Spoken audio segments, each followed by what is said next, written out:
bound to do it, you pull that muscle. But she got to see Grandma, too, didn't she? Did your mom Yep. do it?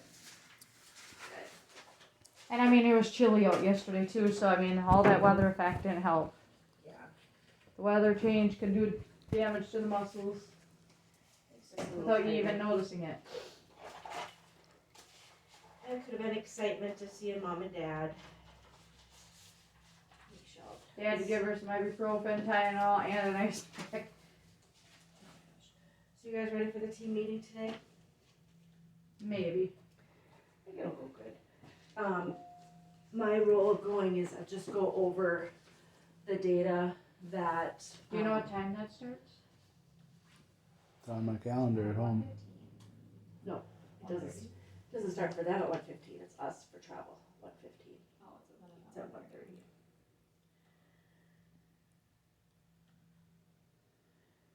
In our schedule, we always have travel time added because we gotta get there on time, so. But yeah, double check your calendar when you get home. So the plan is we'll go over the data that we've done, the observation data. You guys are we do a 3-week review, but you're not quite into 3 weeks of the program as far as us prompting. The other thing that we're gonna talk about at the meeting today is possibly dropping one day for Kelly and having one day alone for you, Sam. That would accommodate your work schedule, Kelly. And then for Sam, we wanna make sure that you are able to, we're gonna support you to make sure that you're able to take care of the kids when Kelly's gone. So if Kelly's here, of course, you guys co-parent well together, but when he's gone, we need to make sure that, yep, Sam knows the skills, she knows how to keep the kids safe, she's able to do that. I brought that up to Kendra and Kylie in email, and they said that we could talk about it at the meeting today. So that's pretty much, we gotta wait to see what they say, but that's what I'm proposing. I'm just curious what you guys' thoughts are on that. Well, yeah, that makes sense. From you guys' end, for my overall picture of my end, I'm gonna have to ask them for 10 hours back somehow. So we'll see what they can do. But what do you mean 10 hours back? Well, I mean, I can discuss that at the meeting. Oh, because you wouldn't have time with the kids. My work schedule, I need to be able to get to work and make money to get everything paid. Okay. So I got to get 10 hours from somewhere. Okay. That's what I'm gonna tell them that I need. See what they can do about it, but. Yeah, because you have what, 3, 6, 9, 10, 11, 12, 13, right? Because it takes an hour to go visit Fiona. Well, when she's in. I got about 20 hours right now. Outside of the kids, though, I would assume, right? 20 hours that's being taken out of my Monday through Friday. I'm gonna say a 50-hour work week. If That's I start at 7 and work till 5, Mm-hmm. and that's not a 40-hour work week. I'm trying to give as well as take. Yeah. Give them as much as I can, but. Yeah, that's definitely something to bring up because that's a big chunk out of your. 20 hours out of a 50-hour work week is knocking me down to 30. Yeah. And that's, trying to pay all the bills plus child support now. Yeah.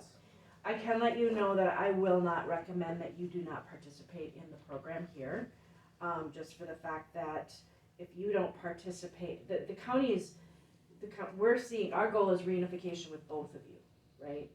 Not just one parent over the other. And so if we want you to participate in the program so that we can take data and then also present it to the county that you also are able to show the parenting skills and the attachment and stuff like that. But one of the things that we can do is drop at least a day for you. That would give you 3 hours out of that 10. That would help. Yeah, and then Sam, what I was thinking too is when we have our 1 hour of parent ed because Kelly's gone, maybe I'll take that out of me coming to the home and just come to the house once a week, and then we'll do the parent ed here. Yeah, because it's not that I don't want to come to the Yeah, I meetings. get it. And it's not that I don't want to see the kids, you know, Yeah, but I gotta be able to work too. Yeah. So, Yep. I mean, normally, like when the kids are at home, I'd see them after work. right. But that, you know, doesn't fit your schedule because you don't like to work at midnight, you know, I'm sure. No graveyard shifts for you guys. No. So, gotta try to figure out something that works. Well, I'm glad that you're gonna bring that up today. Cause that would be added stress on you. Well, it's not only stress, but just, I mean, is it even possible to make money if I can't get to work? And if all I did was work new construction, it would be no problem, but I do a lot of remodeling and patch jobs, and I'm in people's houses, and even like the job I'm supposed to do today, you know, it's garage, but I'm also in their house, but even if I was just working in their garage, you know, I still gotta go use the bathroom once in a while, and to go in their house at 6, 7, 8, 9, 10 o'clock at night, using their bathroom, you know. But yeah, a lot of times I'm working right in their living area, so Totally makes sense. Absolutely makes sense.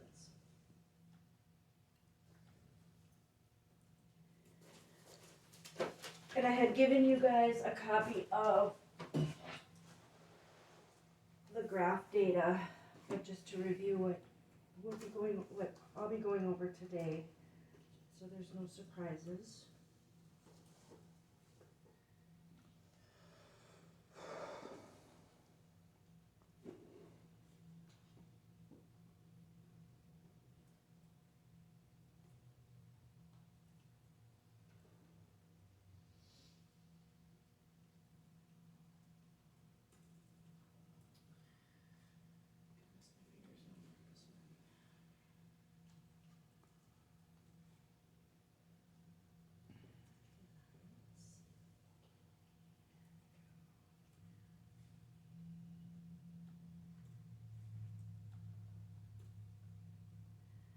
Got all these little pathways I gotta go to.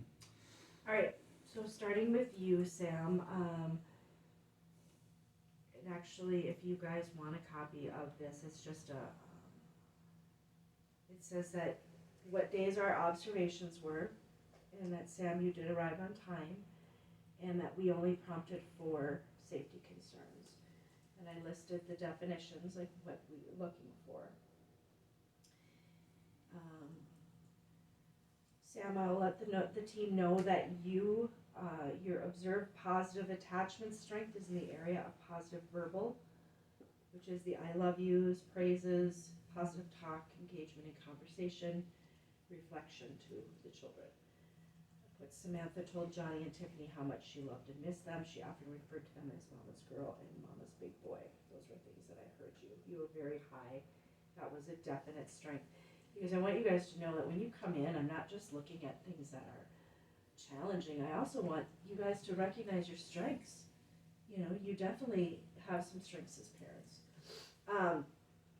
Your negative attachment, again, this is just, it's nothing bad, it's just an observation that it's weaker, is the negative action.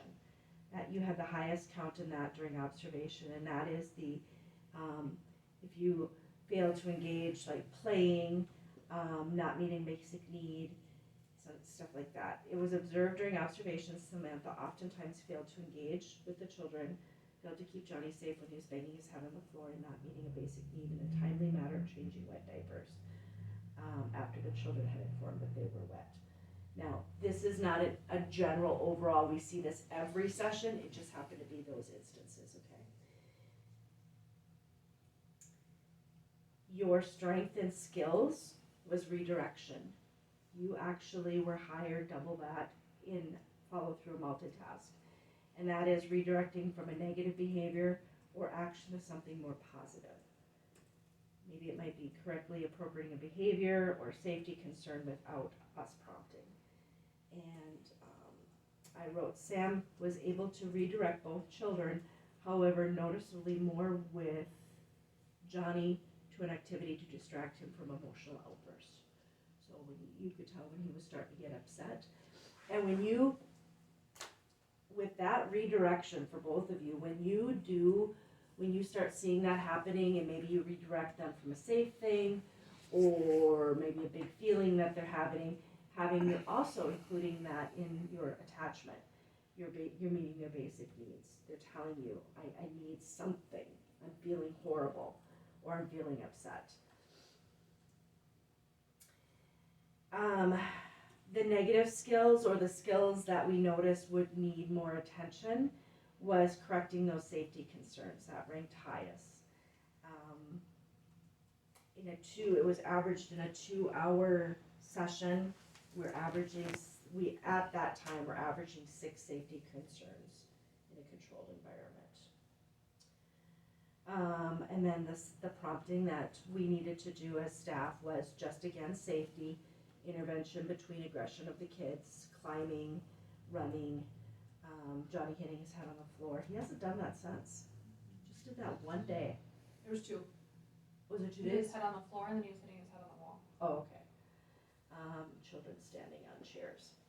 So we're gonna focus on your strengths and then the areas that we're going to talk about. We're gonna do with parent education. And then Kelly, got yours in here too. I did mention that you were late, however, that has been corrected. You have not been late since we talked about the importance of being on time. Yeah, there's another 15 minutes. What's that? Trying to factor in all the time that it takes during my workday to be on time. I gotta leave. And same thing for a dentist office. Yeah. Same thing. They like you to be 15 minutes early. That way, if you're running late, you're at least on time. Yeah. So there's another 15 minutes So you leave at on my 4. workday Yeah. to try to be Yeah, on time I get for the important meetings that these are, and Sure. so. Kelly, your observed attachment strength is verbal. You are, I have to say, you're very good at praising. I hear a lot of good boy, good job, a lot of I love yous. You were quick to tell Tiffany and Johnny how much you love them, you miss them, and you engage them in positive conversation. I've noticed that you do carry on conversation with Johnny. Well, Tiffany's young yet, but Johnny, like yesterday, I could hear you talking about when you were growing up or when you're teaching him things. That all counts as that positive conversation. You are very well. That's definitely a strength that you have. The need not met, or the highest need not met for. I have a mouse in my pocket. This is driving me nuts. I can't stand this finger thing. There we go. I seriously can't. I like the mouse too. I know. I think it must be our generation because I can't stand this. How do these people do this? Was the actions category. So the reason that this also was a high thing for you is, remember, every time you were late, we counted it as a negative action. Again, there was an incident of a diaper change that both of them needed to have done that wasn't done right away. And during observations, which could have been kind of a new environment, might be a little awkward, that lack of engagement in play. Definitely seen a change in that since we first started. Redirection, again, you have a high skill in redirection. I have been keeping track of, we entered that general skill of you guys identifying safety concerns and correcting them, and the tables has definitely turned. Where we were prompting more, you guys now are seeing it and correcting it more. So that data will be on next month's because we just started tracking that. Mm-hmm. Makes sense. Yeah. The highest tallies for negative skill and was that lack of follow through or reinforcing negative behaviors. One of the things that I had been tracking is behaviors with the children, and I think we need to take into consideration that Johnny has not been feeling well, and that is going to contribute to his whininess and his neediness. So I want you guys to know that even though I saw that, I also understood that he has not been feeling the best. Mm-mm. No.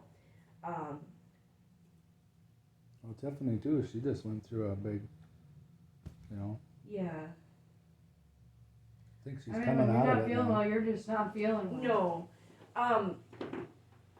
The other thing that I've noticed is sometimes when Johnny will be told no or he can't do something, he will say, I'm sick. And then he gets attention for that. So we're going to be really cognizant of, is it attention seeking or is he really sick? I think that he's really sick right now. His Mhm. nose is continually running, his eyes are watery, you know, he's not as laid on Kelly for how long yesterday. But those are things that we'll just be aware of, you know. Well, that was foster parents' response to him when you brought up at the meeting about, you know, we both seen him grab his throat. He did that a week or two before he went into foster care. So I brung that up to him in text message. Uh-huh. That was one of those 3 things that I brought up to him. And the first response back from them was attention seeking, which he does, you know, I agree, he does do a lot of things attention seeking. But, you know, so I told him, I said, well, it could be attention seeking. I said, but we can observe that he's pausing and seems to be in a pretty serious distress. You know, like his throat actually hurts. So that's why they are going to take him to the doctor. Good. But- I'm glad. I'm out. It needs to be medically checked out. One of the things that I noticed too was the one incident where he did that. He was running from you. You told him he couldn't go to the car, or he had to go to the park. Mm-hmm. And he was running from you, and you chased after him, and you redirected him to go to the park, and he dropped to the ground, Mm-hmm. and then he grabbed his throat, Yeah, and he was visibly having a difficult time. yeah. I could see him Mm-hmm. having a difficult time catching his breath. Yeah. So yes, definitely needs to be medically checked out. Yeah. And I'm wondering if situations, if he gets worked up, Yeah. if that is exasperating it. If he Mhm. was upset because he couldn't do what he wanted. Oh, I'm sure, yeah. Yeah. So good. They are gonna go have him get that checked out. Yeah, They made it. and I also asked her if she would include probably Sam because of my work schedule. Yeah. And she said that would be fine for Sam to come to the doctor's visit. I actually would like you to go if you can. I think that would be. I'm turning it You're off. just like we're looking for that book. No, I'm turning it Or, off. you know, like me, her, and foster parent talked about, like, you know, if I'm not working that day and she's busy, I'd be glad to go. Yes, absolutely. But I said, you know, probably call her first because Yeah. of my work schedule is usually filled up. And that's kind of how things will go, I think, a lot. And then we said do a group, start a new thread like we do our texting. Mm-hmm. So me and her are both aware. That way, if I'm not working, then I can jump in and say, hey, I'll go. And if Yeah. she's got a meeting or with you at home or whatever. Were they agreeing to that? Yeah. Oh, good. Did we start a new thread yet? I'm not even sure how to start a thread. So When you do a text message, yeah, let's say you do a text message and you add Sam, yeah. and then you just add Hannah, and then add John, and then Okay. send a text, and you guys all be in a group. Okay, I'll have to Yeah. figure that out or have somebody show me how Play to do with it. it. Or But Sam. I do agree. I think it would be good for you as parents to go to, as long as they're comfortable with it, for you guys to go to these medical appointments. Yeah. And as long as the doctor's office is allowing that at this time. I don't know. COVID, you mean? Right, Yeah. right. I don't know what they're allowing at this point. Throw a mask on, I suppose. Yeah, and sometimes with my experience with Mayo and Marshfield too, wherever he goes, if they go to either one of those, is letting them know the situation, that I'm the parent, Oh. this is a foster child, and we need to be together. Advocate for yourself. If they tell you that only one person is involved in the room at the time, or can go in the room, let them know who you are. Inform them, yeah. Yeah, I really want you guys to advocate for yourself.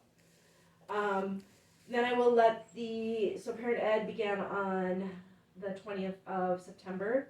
We did the PSI for the stress index. We will get those completed and the results to you guys. We did an assessment education on the background knowledge of medical attention. And then we focused on identifying potential safety issues in the clinic setting, how to appropriately correct, and then we talked about child pedestrian safety and added the general skill of you guys identifying and correct safety issues, as much without our prompting. And that we're gonna use the code word safety so that you guys can identify it yourself. This meeting is gonna be more of a baseline for what we saw. I think it's great that you're bringing up the work schedule. Sam, you've been meeting in the house with me. I think it's great. Our next endeavors, we're gonna look at child nutrition and healthy choices. Yesterday and today are kicking butt. These snacks are amazing. Yeah, I left the lunchbox once. A big jar of peanut butter had some weight. I bet. That's healthy though, in moderation, that's really good. That's really good protein for the kids. Well, I'd rather see it be that, what kind of peanut butter is that? That stuff they don't cook so much, but yeah, I guess it's not bad. Except you had me with the mayonnaise. I thought you guys were eating pineapple and mayonnaise. Yeah, I didn't understand that. Little Tuesday morning head scratcher. It made me gag a little bit, and I was like, yuck. All right.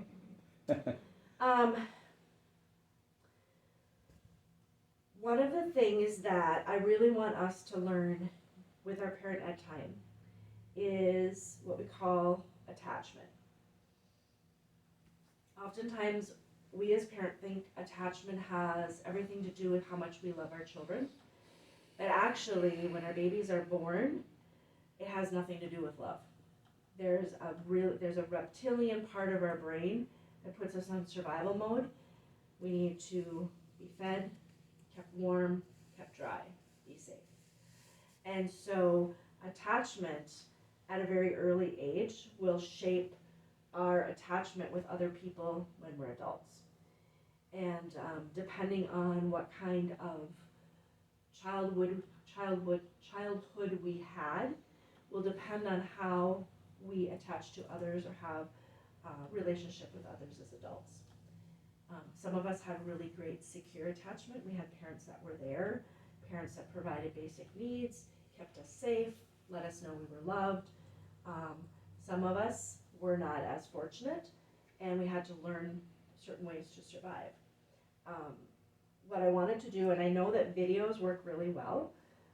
I was up until 10 o'clock last night finding these. My husband's like, aren't you done? I'm like, no, these are so good. I wanted to show you how we're going to introduce attachment and then talk about our parent ed is going to focus on ways to build a secure attachment and why it's important that we have these parent skills like redirection, follow through, safety. They all add up to building attachment. Christy's burning the midnight oil there. I was, but you want to know something? The reason I did it is because I really want to make your time worthwhile when you're here. Because you do have skills. You know, Kelly, you've raised adult children. So it's not like you don't know what we need to do, but understanding the importance of why are we doing it. And it will give more of an intention, we have more intentional parenting. So, get here. So this is kind of an overview of The attachment theory argues that a strong emotional and physical bond to one primary caregiver in our first years of life is critical to our development. If our bonding is strong and we are securely attached, then we feel safe to explore the world. We know that there is always that safe base, which we can return to any time. If our bond is weak, we feel insecurely attached. We are afraid to leave or explore a rather scary-looking world, because we are not sure if we can return. People who are securely attached are said to have greater trust, can connect to others, and as a result are more successful in life. Insecurely attached people tend to mistrust others, lack social skills, and have problems forming relationships. There is one type of secure attachment, and there are 3 types of insecure attachments: anxious ambivalent, anxious avoidant, and anxious disorganized. In responses to distress, the first three react organized, while the last acts disorganized. To understand the theory better, let's look at Mr. and Mrs. Smith, who have 4 children, Luca, Anne, Joe, and Amy. The Smiths are lovely parents who cuddle, make frequent eye contact, speak warmly, and are always there for their kids. But one day, Mr. Smith falls very sick and dies. For Mrs. Smith, life now becomes very difficult.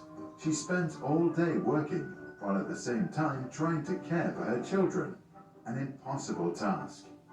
At 6 years of age, Luca's brain is for the most part developed, his character strong and his worldview shaped. The new situation does not affect him much. He knows there is still always Mum, his safe haven. He feels securely attached. Later, he turns into a trusting and optimistic young man. His self-image is positive. Anne, who is 3, has problems coping with the new lack of attention. To Anne, her mother now acts unpredictably. She is anxious about their relationship and as a result becomes clingy. To get her mum's attention, she has to raise her emotional state and scream. When her mum finally reacts with a predictable response, she herself acts ambivalent and doesn't show her true feelings. Later in life, others think Anne is unpredictable or moody. Her self-image is less positive. Her attachment style is anxious ambivalent. 2-year-old Joe spends his days with his uncle, who loves him, but thinks that a good education means being strict. If little Joe shows too much emotion or is too loud, his uncle gets angry and sometimes punitive. This scares Joe. He learns that to avoid fear, he has to avoid showing his feelings, also in other situations. As an adult, he continues this strategy and has problems entering relationships. His image of himself is rather negative. His attachment is anxious avoidant. Amy, who is just 1 year old, gets sent to a nursery. The staff there is poorly trained, overworked, and often very stressed. Some are outright abusive. Amy therefore becomes anxious of the very people she seeks security from, a conflict which totally disorganizes her ideas about love and safety. As she is experiencing fear without resolution, she tries to avoid all social situations. As an adult, she thinks of herself as unworthy of love. Her self-image is very negative. Her attachment is anxious, disorganized. Our attachment is formed in the very first years of our lives, a time when we are too young to communicate our anxiety, and as a result, can experience high levels of stress. Then our adrenal gland, an organ sitting on top of our kidneys, produces the stress hormones adrenaline and cortisol. The heart rate increases, the blood pressure goes up, and we become alert. If that happens frequently, it is called toxic stress. Toxic because it impairs the development of a child's brain and weakens the immune system. In embryos or at a very young age, toxic stress can even switch the expressions of genes, which can affect our health many decades later. By simulating a strange situation, we can assess an attachment style already by the age of 1. To do this, we let the child play with their mother for a few minutes inside a room. Then the child is left alone. The key moment is the child's reaction when her mother returns. Securely attached children first usually hug their mother, then can calm down and eventually get back to playing. Insecurely attached children can be ambivalent and avoidant. Some can't stop crying or refuse to continue playing. The long-term effects of our attachment in the early years are well documented. Using the theory, researchers at Minnesota University were able to predict already at age 3 if a child would drop out of high school with 77% accuracy. In another study, undergraduates at Harvard were asked to assess how close they felt to their parents. 35 years later, they were asked about their health. 91% of those who said they had a rather broken relationship with their mother were also diagnosed with health issues, including coronary artery disease, hypertension, and alcoholism. For those that had reported a warm relationship, the figure of poor health diagnosis was just 45%. But there is another reason why the early years deserve special attention. They are the starting place for subsequent behaviors. A kid that feels securely attached at age 2 can make friends at kindergarten. Their worldview gets reinforced with every interaction, and they develop optimism. As a result, they make good relationships at school, then at college, and later at work. Highly insecurely attached children can miss out on this opportunity. Psychologist John Bowlby, a pioneer in attachment theory, allegedly said, "What cannot be communicated to the mother cannot be communicated to the self." In other words, those who feel insecurely attached might not quite understand themselves.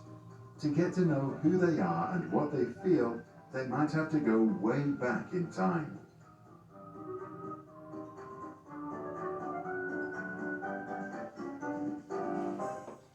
So what are your thoughts on that? It's a lot of information. It is. Did you see yourself as an adult in any of those attachments? A little bit. Yeah. How about you, Sam? It's all relatable. Yeah. That's one of the things that I took away from it too was we all were raised by somebody, Yep. right? We all had parents, whether they were absent or they were in our lives. And so how we react now in life very much stems back to that attachment when we were kids. And so I think it's interesting to note that how it's so much more than just attachment, so much more than telling our kids we love them or how proud we are of them. It's also them being in a secure environment and how it affects the brain and our health as adults. So that's why we take data on parenting skills and attachment skills and things like that, because we want to start with that foundation.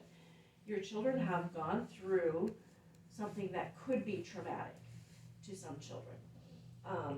They were removed from the home. And so their caregiver world is kind of shooken up a little bit. And so when you guys come to sessions, it's really important that we look at these sessions as not just a visitation, but that we're repairing and we're building on the attachment that you guys have already established. I found this one was a little bit more relatable Hi, to I'm Mary children. Allison Brown from WorkingRelationships.com. And today we're going to talk about attachment styles in early childhood.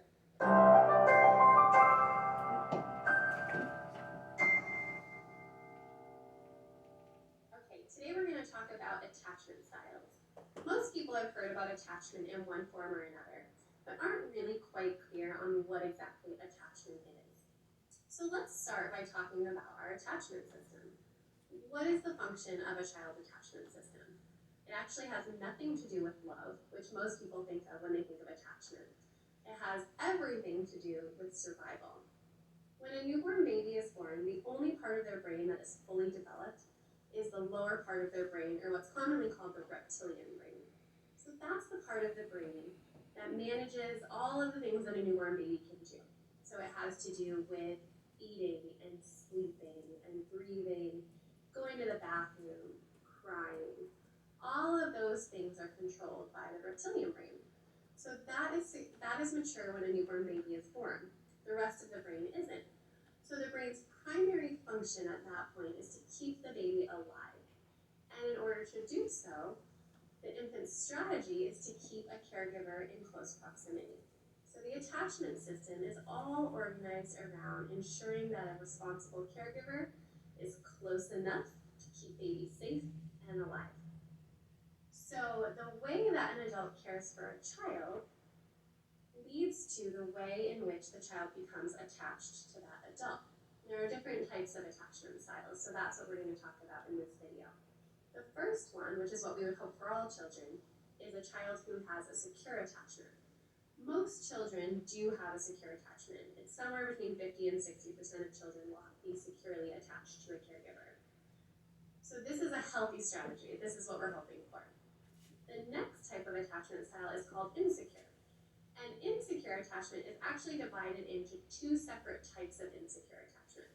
The first is called insecure avoidant, which is about 15 to 20% of children have an insecure avoidant attachment. And the next is called insecure ambivalent, and somewhere between 10 and 15%, maybe just a little bit less, have an insecure ambivalent attachment. The next type of an attachment style that we're going to talk about today is called disorganized attachment. And to me, I feel like disorganized attachment is the most concerning type of attachment style. So let's talk a little bit about what those styles mean, shall we? So in a securely attached child, the child will show a clear preference for a certain caregiver. They will seek that caregiver out to get comfort when they're upset, and they'll use their caregiver as a secure base from which they can explore their environment and their world. When a child has a secure attachment relationship with their parent, what they learn about themselves is that they can be socially successful. They learn that they're effective in relationships because when they signal their parent, they receive responsive care. So they start to develop a healthy sense of self-esteem and self-confidence. And these children typically grow to learn that they can affect their world. So they have a strong sense of self-efficacy. As they grow, they usually have positive social skills. They have the ability to form relationships with adults and peers, and the ability to explore their environment, play, and learn.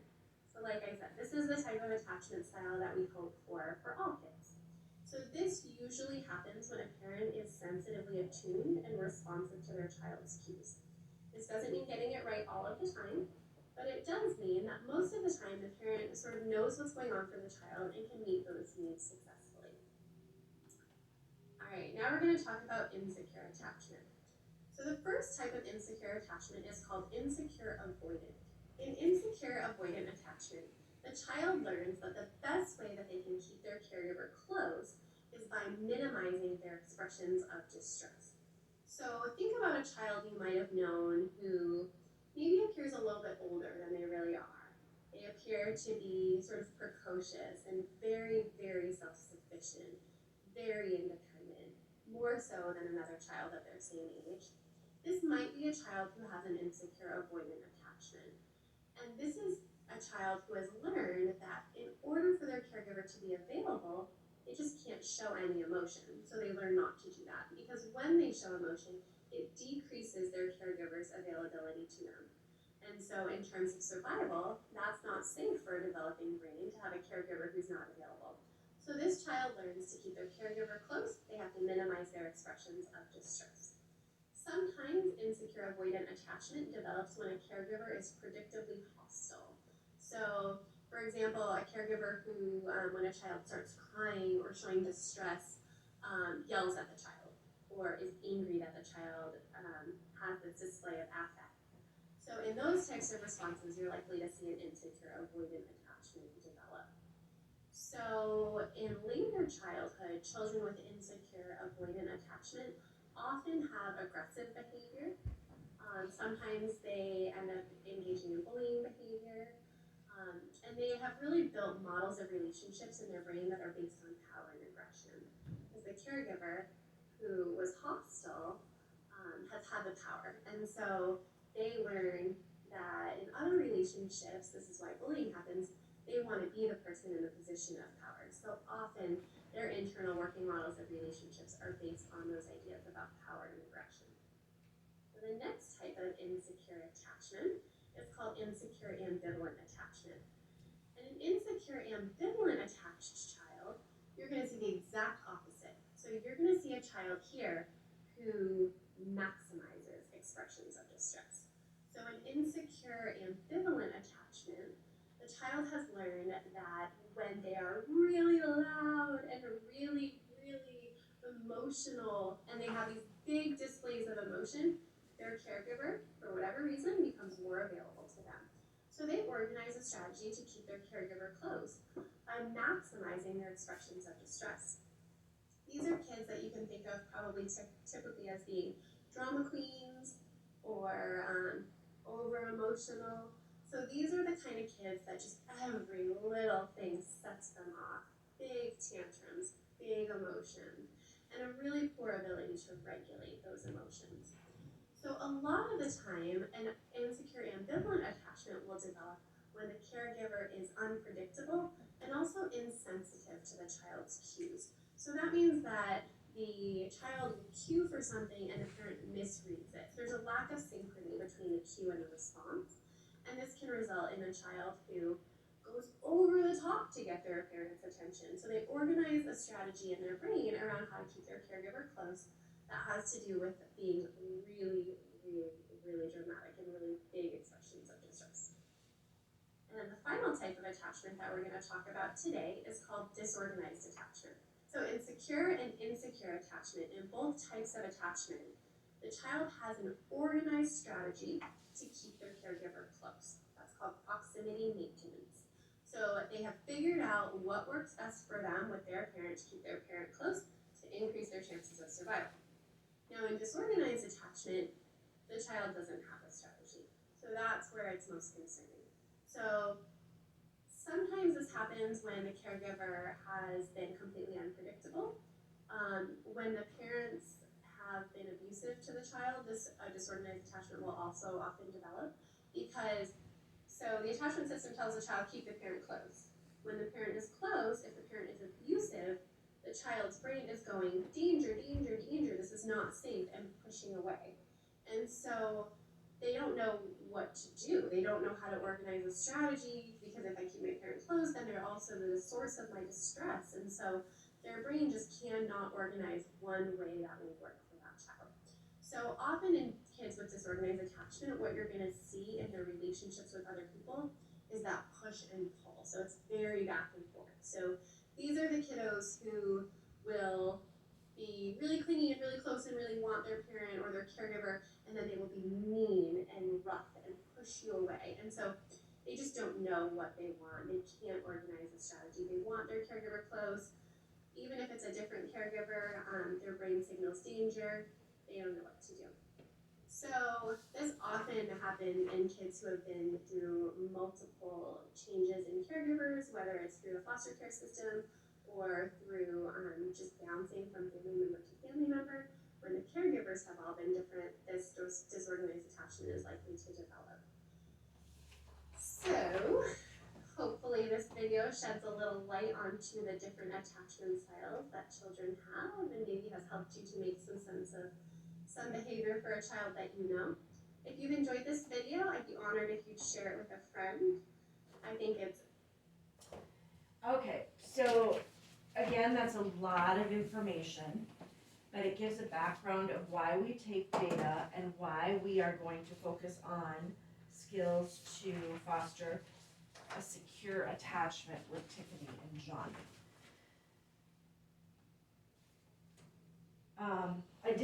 Kelly, I know you like printed stuff too. I did find this from it's actually from North Carolina from their social worker program, but it is some information on attachment, why it's important, and how it affects our brain.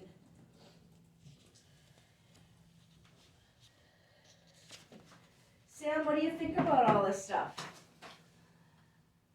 What does a head nod mean? Makes sense. What makes sense? Tell me more. Tell me something you Gotta learned. stay more active with the children. Be safe. Mhm.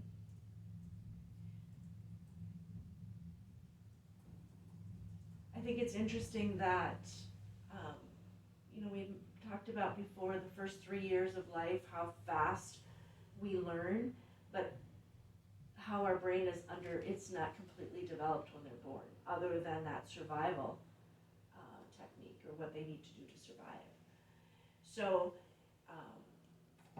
what we'll do for next Parent Ed, when all of us are together, is we will go through the foundation of how to build secure attachment or how to build on it. It's not something that you just do once and it's done. It's something that you're going to continue to do as they grow up.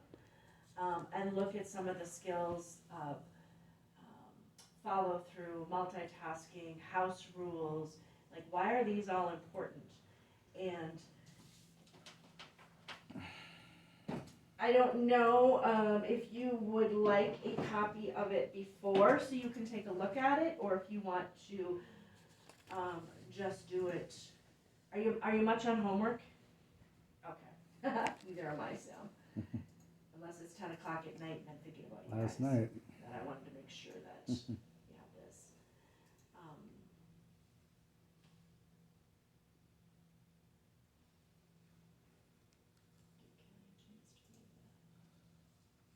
Do you know how to start those threads, those text threads? Okay, so Sam knows how. Good, Maybe she can teach me how to do it. good. We'll get that started today, huh? With So then for today, we're gonna continue to focus on that general skill of identifying and appropriately correcting safety issues. And I would like to see you implement some things that you learned in Birth to 3 yesterday as far as language development. So do you remember any of the skills that she taught, Sam? Or suggestions that she had? Like colors and shapes. Colors and shapes, yeah. Pushing, remember when she had the little alligators and she did the push and pull? Getting down on Tiffany's level so that she can see the words and not just hear them. And encouraging her to use words. So today, you know, that real intentional play of when you sit to play with Tiffany and Johnny, using those skills that you learned yesterday.